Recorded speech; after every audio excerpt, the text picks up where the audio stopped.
Hello folks. Before we start, don't forget to give the video a like and subscribe for more spine-chilling stories. Let's try to reach 100 subscribers. Thank you.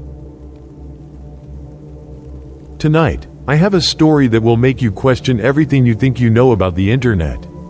The deep web is one of the amazing on earth. A story of friendship, mystery, and a descent into a place darker than you could ever imagine. So, get comfortable, maybe leave a light on, because this one stays with you. Let's dive in. Jake and I had been best friends since grade school. He was the kind of guy who could light up any room. Always cracking jokes, always coming up with wild plans. So when Jake disappeared, it didn't just leave a void, it tore a hole straight through my life. The last time I saw him was over a year ago. We were at our favorite dive bar, talking about life, work, and everything we'd do once we finally made it big. He was joking about how his boring office job was draining the life out of him. A week later, he stopped answering my texts. At first, I thought he was just going through one of his off-the-grid phases. He did that sometimes, disappearing for a few days to clear his head. But when days turned into weeks, I knew something was wrong. His family filed a missing persons report, but the police didn't have much to go on. No signs of trouble, no strange bank activity. It was like he had just vanished. His coworkers didn't know anything either. He left the office on a Friday like usual, and by Monday, he was gone. Months passed. His family started to accept that he wasn't coming back. Even his sister stopped calling me for updates, but I couldn't let it go. Jake wasn't the kind of person who would just walk away without a word. If something was wrong, he would have told me.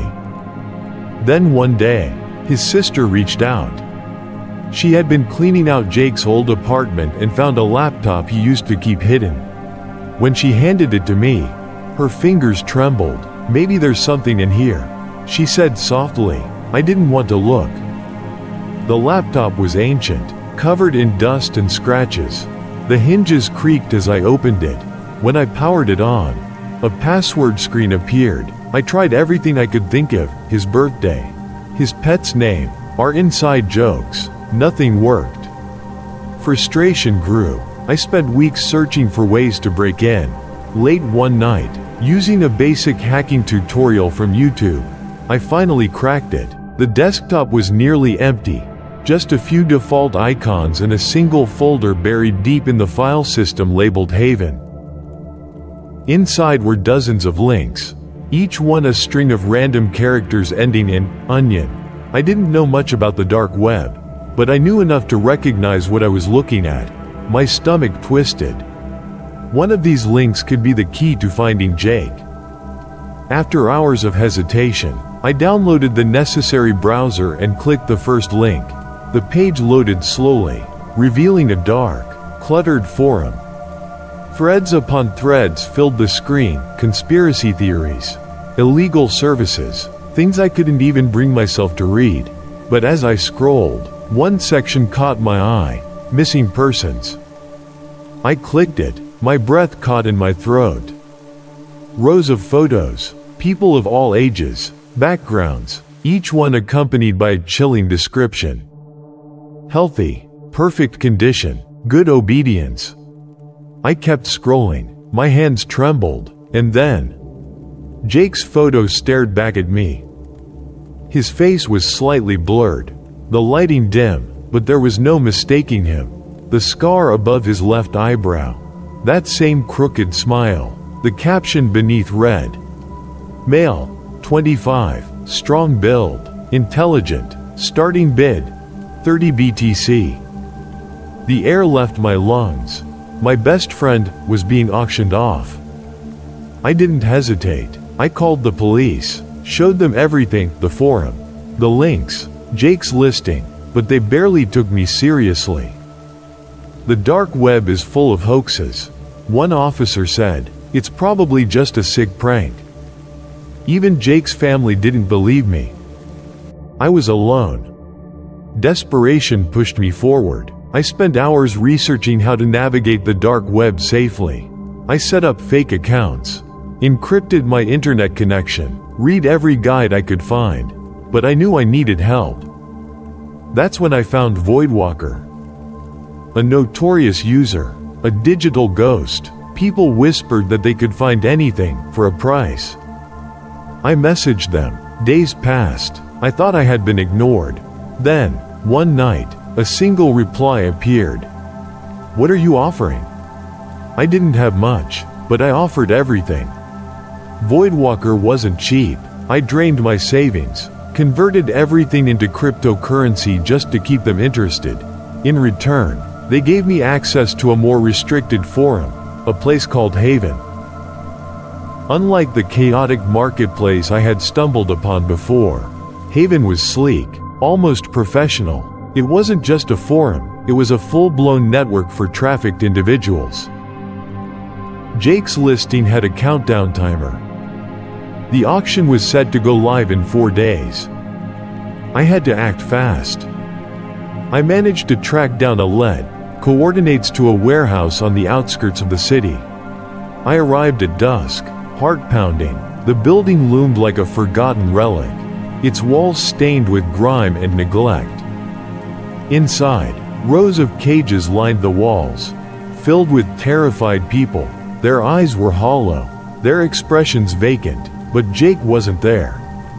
Then, a voice behind me. "Looking for someone?" I turned slowly. A man stood there, face obscured by a mask. His posture was too relaxed, too confident. "Lot 46, right?" he sneered. Before I could react, he lunged. I fought back with everything I had. In the chaos, a gunshot rang out. I didn't stop to see if it had hit anyone.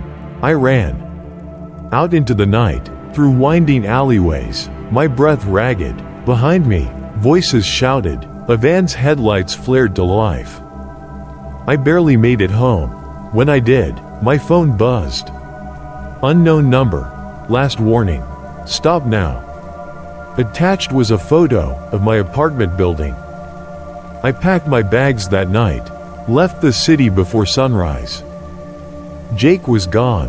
Whether he was sold or killed, I would never know. I changed my name, moved to a small town, off the grid, but even now, I can't shake the feeling that someone is watching. Every unknown call, every shadow in the corner of my vision. I wonder if they're still looking for me, or if I'm already next. She had been cleaning out Jake's old apartment and found a laptop he used to keep hidden. Maybe there was something in there, she said. I took the laptop home. It was old, dusty, held together with duct tape. When I turned it on, I was met with a password screen. I tried everything: his birthday, his dog's name, even some inside jokes we used to share. Nothing worked. It took me weeks to crack it, using a YouTube tutorial on bypassing basic security measures. When I finally got in, the desktop was nearly empty. Just a few folders and a single text document. But then, one folder buried deep in the file system caught my eye. It was labeled Haven. Inside were dozens of links, long, random strings ending in onion. I didn't know much about the dark web, but I knew enough to recognize what I was looking at. These were links you couldn't access through a normal browser. I hesitated, but the thought of Jake, where he might be, what he might have been involved in, pushed me forward. I downloaded the necessary browser and clicked the first link. What I saw made my stomach churn. It was a forum, a dark web marketplace where anonymity ruled and morality didn't exist. At first, it seemed like a chaotic mess of conspiracy theories and illicit dealings. But then I found something worse. A section dedicated to missing persons.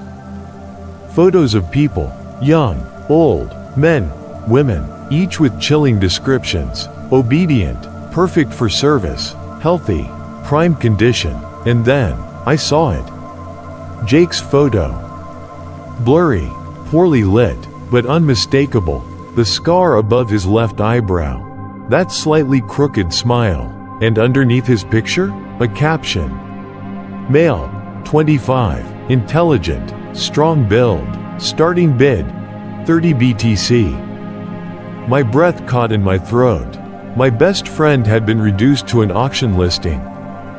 I went to the police, showed them everything, the laptop, the forum, the listing, but they barely took me seriously. The dark web is full of hoaxes. They said, it's probably a sick prank. Even Jake's family didn't believe me. I was on my own. Desperation clawed at me. If no one else was going to save Jake, I had to do it myself. I spent hours researching how to navigate the dark web safely. I created fake accounts, used a VPN, read every guide I could find, but I knew I needed help. That's when I found Voidwalker, a notorious user on the forums, a digital ghost who helped people find things for a price. I reached out, explaining my situation. Days passed without a response, but then one night, a single message appeared. What are you offering? I wasn't rich, I had no connections, but I offered everything I could, money, favors, whatever it took. Voidwalker finally agreed. They gave me access to Haven. Unlike the chaotic forums, Haven was sleek, professional, like some twisted version of Craigslist. And there, in the missing persons section, was Jake's profile. But now, there was a countdown timer. The auction would go live in 4 days. I had to act fast. I managed to find a lead, coordinates to a warehouse on the outskirts of the city. I arrived at dusk, heart pounding, creeping along the perimeter. Inside, rows of cages lined the walls, filled with terrified people, but Jake wasn't there. Then, a voice behind me. Looking for someone? I turned to see a man, face obscured by a mask. Before I could react, he lunged. I fought back, adrenaline taking over, and in the chaos, I managed to escape. But as I ran into the night, I knew I had failed. Jake was gone. The next morning, my phone buzzed, a new text from an unknown number. Last warning, stop now. Attached was a photo of my apartment building. I reported everything to the authorities, but the auction site vanished overnight, leaving no trace. Packing my bags, I left the city before sunrise. No forwarding address, no goodbyes. I changed my name, moved to a quiet town, faded into obscurity, but even now, I can't shake the feeling that someone is watching. Every unknown call, every shadow in the corner of my vision, every night, I wonder, is it over, or am I just next?